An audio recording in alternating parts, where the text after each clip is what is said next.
Rural and Maritime Development and National Disaster Management, as this issue has come up in Drekena and provincial councils for the past few years.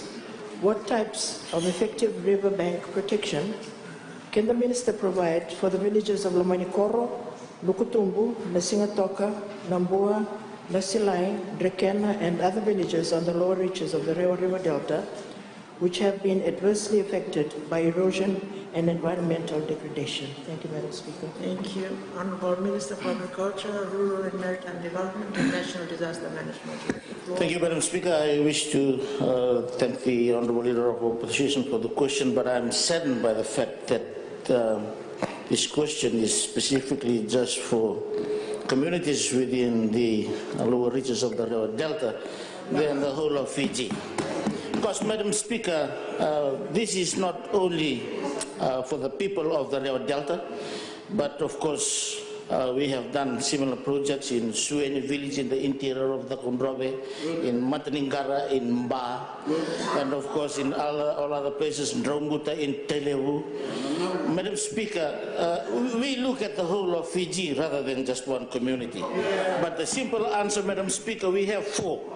We have four types of riverbank protection that we use to mitigate this vulnerability, Madam Speaker. One is the Gabion box Renometrics bank protection.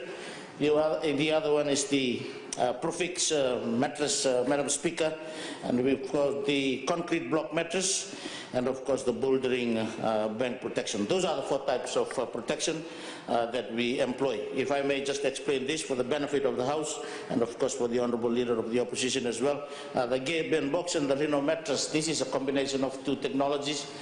We all familiar with the Gabion box, the wires that you see, and they are filled with what we call stalls, stones that are within 150 millimeters to 200 millimeters in diameter. But the foundation is usually the Reno mattress, and the difference between the two is in the dimensions. Gabion box, Madam Speaker, has a 1 by 1 by 1 diameter, whereas the Reno mattress has got 6 meters by 2 meters by 0.23. So it's easily laid at the bottom, but the beauty in it is it has flexibility. It will cope with the erosion as it occurs. So we usually have that sit on the surface, and then we place the Gabion box over it. And if there is further erosion happening, what will happen is it will fold itself according to the gradient of the erosion, Madam Speaker. Profix mattress, you would see most of this in Nabua, in Rewa, likewise in Nasilai landing, where you see sort of a plastic covering over the banks of the river. That is the Profix mattress. Concrete block, it works similarly to the Reno mattress, but the difference is this is a solid wall. There are advantages, there are disadvantages as well, but with the concrete block, it only unfolds or bends to a certain limit because it's a solid wall, and beyond that it will break. There will be cracks, as opposed to the Reno mattress, because of stones. It has a lot of natural elements, so nature adjusts well to nature. It has more flexibility rather than the concrete block mattress, Madam Speaker. And of course the bouldering protection, this is where we use boulders and we use concrete to attach the pieces together. You would see this in Mbau, in the recent project, and of course along the banks of the Mba River. I've talked about the Gabion box and the Reno mattress. You would see this in Narewa in Nandi. I've talked about Mataningara in Mba, and of course Sueni village in the interior of the Kondrove. So those are the four major wall protections that we provide for villages along the riverbanks, Madam Speaker. Thank you. Thank you. Honourable Noikola. The Honourable Minister should know we asked for Rewa because it's not working there. They have that kind of mattress, and the simple question is, can you please look at that and provide one that works, whether it's Gabion box or concrete box or whatever. Thank you, Honourable Minister.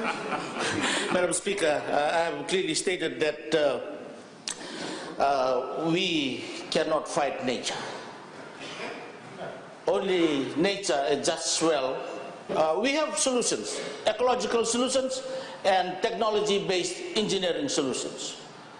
Unfortunately, in most of these instances, ecological solutions will never work. But because of the changing weather pattern and because of the intensity as well, Nabua has been fixed already, Madam Speaker, but it's reoccurring. Likewise with the other, and it's the same throughout Fiji, Madam Speaker. So we are doing continuous evaluation, and of course, it requires financing as well, Madam Speaker. Thank you. I give the floor to the Honourable Leader of Opposition. The Honourable Minister has already given up, Madam Speaker, because he hasn't really answered my question. Now, if we had the seawall that they have at Kumi and Cuba, Madam Speaker, we wouldn't be asking for this particular assistance. What timeline, Madam Speaker? What timeline or how soon can he place effective measures? Because we have some houses that are almost in the river, if something is not done soon. Thank you, Madam Speaker. Thank you, Honourable Minister. Madam Speaker, we have different projects for different localities. There is definitely a big difference between Cuba and Kumi and Nananu and Goma and Rewa villages, because that's seawall bank protection, and rising sea level is a different issue compared to riverbank protection. I don't have definite timelines, Madam Speaker, because all this is work in progress, and of course we are dealing with it. Right now the focus is on Nasigatoka River, and of course we will look at the Nabua River and Labasa River as well, and of course the neighboring communities. But work in progress, no definite timelines, but we have the will and commitment to do it. I give the